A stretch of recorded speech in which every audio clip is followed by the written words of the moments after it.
அந்த காலத்தில் 3 கொடி அரக்கர்கள் இருந்தனர். அவர்கள் தரகன், சூரபத்மன், சிங்கமுகன். மூவரும் கடுமையாக இரவு, பகல், குளிர், மழை, புயல் பாராமல் சிவபெருமானை நினைத்து தவம் செய்தனர். சிவபெருமான் அவருக்கு காட்சி தந்தார். அவர்களுக்கு வரங்கள் தந்தார்.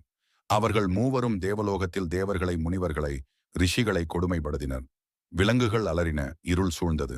தேவர்கள் தலைவன் இந்திரன், முனிவர்கள், ரிஷிகள் கைலாயத்தில் சிவன் பார்வதியிடம் தஞ்சமடைந்தனர்.